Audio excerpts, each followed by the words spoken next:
want to transition into a couple of areas where there's national attention on Seattle.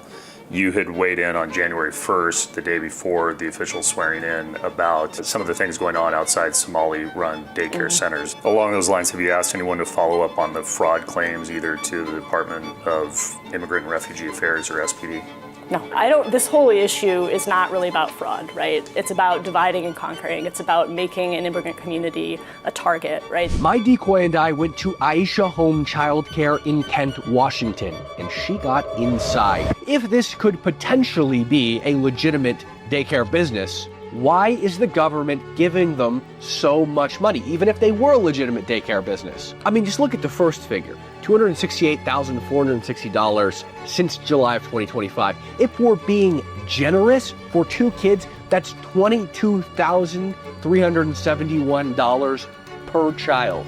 What daycare makes this kind of money per kid in 1 month? So we are back in the state of Washington because the same mistakes that wrecked Minnesota are starting to show up again in Washington state. We are returning to Seattle because Katie Wilson is not just brushing off the concerns, she's doubling down on that same dumb logic, the same excuses, the same don't ask questions mindset that allowed fraud to grow unchecked in Minnesota to the point of, well, you see what's going on in Minnesota. You see how that already ended. Audits were ignored, whistleblowers were sidelined, and millions, potential billions are gone. And Congress is now stepping in after it is probably too late. So when we talk about this leadership in Washington saying that this isn't really about fraud and they're not going to investigate, refuse to investigate, that's not compassion. This is basically deja vu. Because once the federal government gets involved, there's not going to be a gentle fix to all this. There will be cuts, there'll be shutdowns, and the people who get hurt are never the politicians.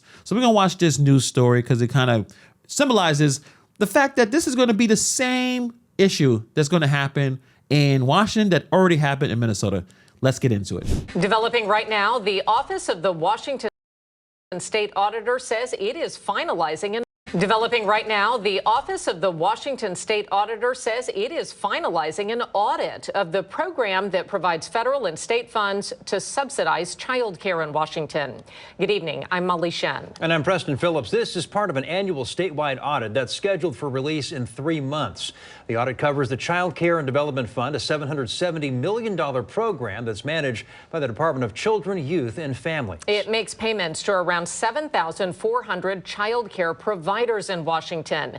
Daycare fraud has been all over the headlines the last few weeks, including here in Seattle. And tonight we have team coverage. National correspondent Christine Frizzau is standing by with a growing federal investigation into allegations of fraud in Minnesota. But we begin with KOMO senior reporter Chris Daniels, who sat down with Seattle's new mayor, Katie Wilson, and asked whether she believes there is any evidence of wrongdoing. He joins us now with more. Chris? Yeah, Wilson, in her first day in office, made a social media post defending the city's Somali community. And now, after a full week in office, she discussed her initial response. Seattle Mayor Katie Wilson, in her first public comments since influencers posted video outside Seattle area daycare centers alleging fraud, says she is working to protect the providers.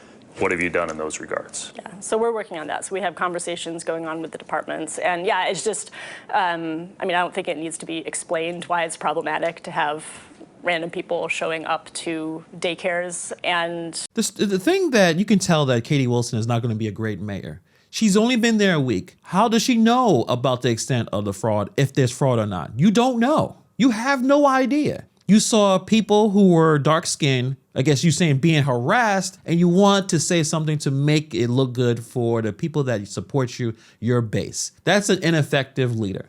If you only been there a week, you have no idea what's going on. You just learning the job. Remember, this person wasn't even taking care of herself until she got this job. So she's only been a week where she's able to pay her own bills and not have her parents take care of her, even though she's a 40-year-old woman. You don't know what's going on yet. You have no idea the extent of if there's fraud or not. You already saw what's happening in Minnesota. You saw a few videos there that probably did not look good. We'll show one in a minute, that there's issues happening in this situation. So the idea that you want to protect the providers, what about protect the taxpayers? But this is why I think Seattle is going to have a pretty terrible 4 years. This is the level of ineffective emotional leadership that doesn't really help anything. It just makes things worse. Yeah, I mean, I think the fear in the Somali community is real. The fear in immigrant communities are real, so we're taking that very seriously. Wilson, who has been on the job for a week, says she's not convinced there is more to the story. On Tuesday, former longtime state auditor and Democrat Brian Sontag said he's seen enough to believe an audit of state funding of daycare centers is necessary, given allegations in Minnesota, Ohio, and Washington. Well, there are questions, and I'm not saying they aren't answerable, but you don't know until you get the answers. Along those lines, have you asked anyone to follow up on the fraud claims either to the Department of Immigrant and Refugee Affairs or SPD? No. So there's, as far as you're concerned right now, there's no reason to suggest there's any sort of fraud. This whole issue is not really about fraud, right? It's about dividing and conquering. It's about making an immigrant community a target, right? There's no reason to assume based on the identity of a daycare operator that their small business is doing anything wrong. You see that emotional reaction that she put there? She was upset. She's already upset.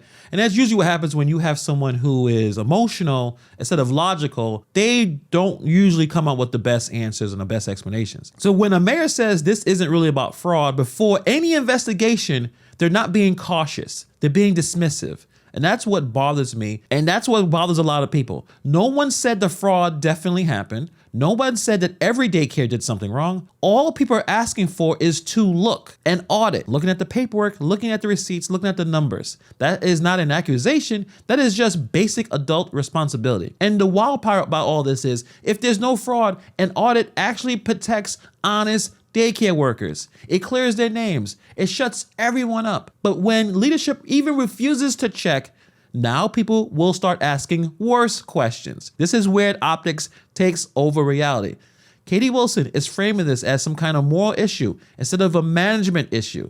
And those are not the same thing. You can care about immigrant communities and still verify where taxpayer money goes. You can walk and chew gum at the same time. Those two things are not enemies. They're supposed to work together because we've seen this movie already. In Minnesota, leaders said the same things. Don't question anything. Be careful how this looks. Let's not jump to conclusions. And years later, millions of dollars are gone, whistleblowers were ignored, and programs blew up. So when you hear this isn't really about fraud, all I hear is, I don't want to open up this box. And when you don't open this box early, someone else opens it later, and it always gets uglier. Too much attention is in Minnesota, so I probably shouldn't open up a fraudulent operation there, but Washington looks pretty good because they're not checking. Let me go there.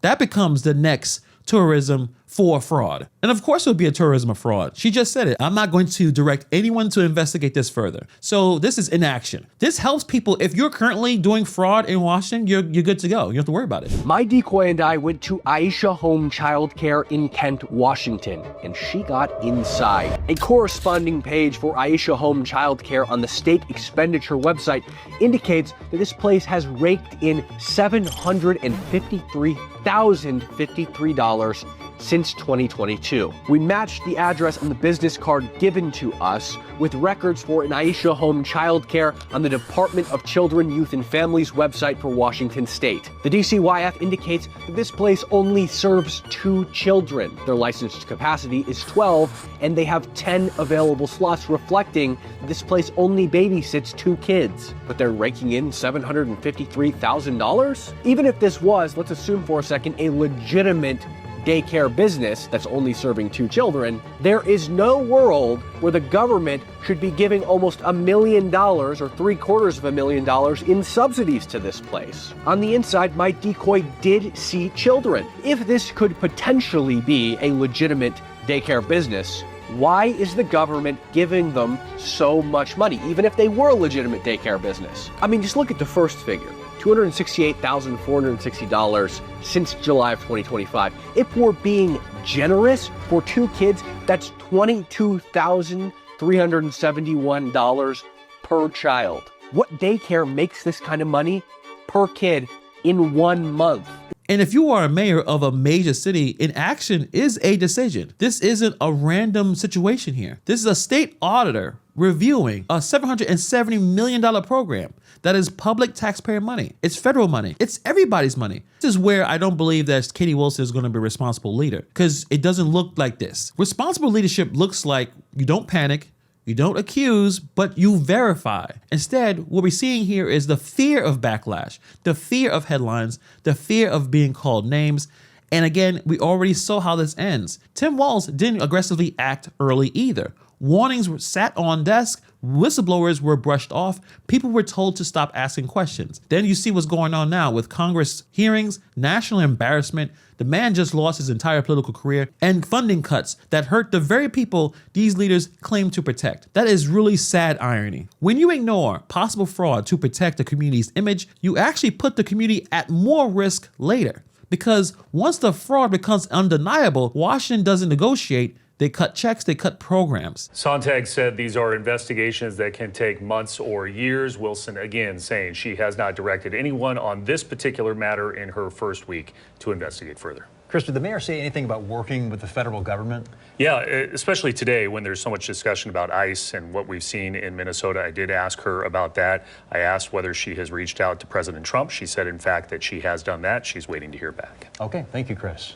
That brings us to our Como Pulse poll. Scan the QR code on screen to participate. Tonight, we're asking, should an independent auditor be appointed to investigate potential fraud in our daycare system? Here's a live look at the results. Right now, most people responding, 97% say yes, just 3% say no. So you see right there, even the people who are watching this program and went on this website to do a poll understand that there should be some more investigation.